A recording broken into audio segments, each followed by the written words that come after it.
It's funny how a solid number on a spreadsheet can make you feel completely secure right until you look closer and realize it might just be an illusion. Welcome to your daily audio briefing. Our mission today is reviewing today's daily news posts sequentially from the Curated news, which is curated by Sandeep Ohri. Yeah, let's just jump right in, starting with a massive number from the Wall Street Journal. So 1,500 U.S. companies just spent $600 million on executive perks. Wow, $600 million. What are they even buying with that?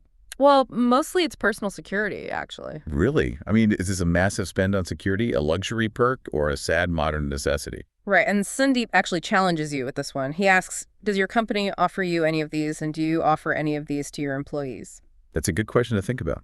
But speaking of security, let's transition to global security. The Journal also had a report on West Asia. Oh, right. Iran's Pieper-Shikin ballistic missiles. These things travel at Mach 5 and have a 900-mile range. Mach 5 is just terrifyingly fast. Like traditional radar can't even... Yeah, it's virtually impossible to track effectively. Exactly. Well, moving from defense to tech, the Wall Street Journal is reporting that NVIDIA and OpenAI are discussing a $250 billion data center in Ohio. Yeah, but Sandeep notes that another publication actually puts this figure at a staggering $500 billion. Wait, $500 billion? That's $500 billion for one data center. I know, the scale of this AI infrastructure is just absurd. It really is. But we're seeing that kind of massive wealth everywhere, not just in tech. Yeah, let's move to some wealth metrics. According to the Financial Express, there's been a 4 times increase in Indians earning over 100 crore rupees over a 5-year span. 4 times? Yeah, it went from 142 individuals in FY21 to 576 in FY25. That is a massive jump in wealth. But, keeping with the Financial Express, those huge valuations can evaporate just as fast. Oh, you mean the Zepto IPO? Yeah. Their upcoming IPO valuation was just slashed from $7 billion, which is roughly 60,000 crore rupees, 9 months ago, down to $3 billion, or 29,000 crore. Which is quite the haircut in just 9 months. It's, a classic market correction. Right. Okay, let's pivot to the environment really quick, also from the Financial Express.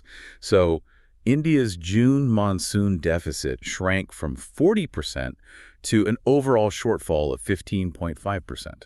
Which sounds like an improvement, but if you look locally, states like Bihar, Jharkhand, Punjab, AP, and Kerala have more than twice that deficit. Yeah, it's like celebrating a passing class average when half the students are still failing. That is a perfect analogy. The national average doesn't mean much to a failing agricultural chain. Let's switch gears to sports, though. Sure. The Wall Street Journal reports that 27-year-old Slovenian cyclist Tadej Pogačar just won the grueling Tour de France for the 5th time. Wow, 5th time. Doesn't that put him in a pretty exclusive club? Yeah, he joins an elite club of only 5 men to ever achieve that. It's incredible endurance. And taking a look at the Commonwealth Games Glasgow 2026 medals table, Australia is currently leading the pack with 59 medals. Right, followed by England at 32 and Canada at 21. And India is sitting in 8th position with 10 medals. Yep. Also in sports news, the Deccan Herald noted that India's Aditya Patnaik won the Spartan class at round 3 of the Gold Vios Auto Racing Championship over in Malaysia. Oh, nice. Huge congrats to him. Okay, last item before you wrap up this sequence, and this one from the Times of India is just kind of hilarious. Khajuraho Airport in MP was just ranked #1 in customer satisfaction by the airport authority. Which is completely wild because they haven't had a single commercial flight since July 1st, and literally none are planned for August. Exactly. I guess it's easy to have satisfied customers when you have no customers. Right. Sandeep actually observes here that resting on laurels is hardly the thing to do. And wrapping it up for another Tuesday morning is this piece of news. So the Wall Street Journal did a piece on Claude's new AI agent being able to securely link up to 1Password.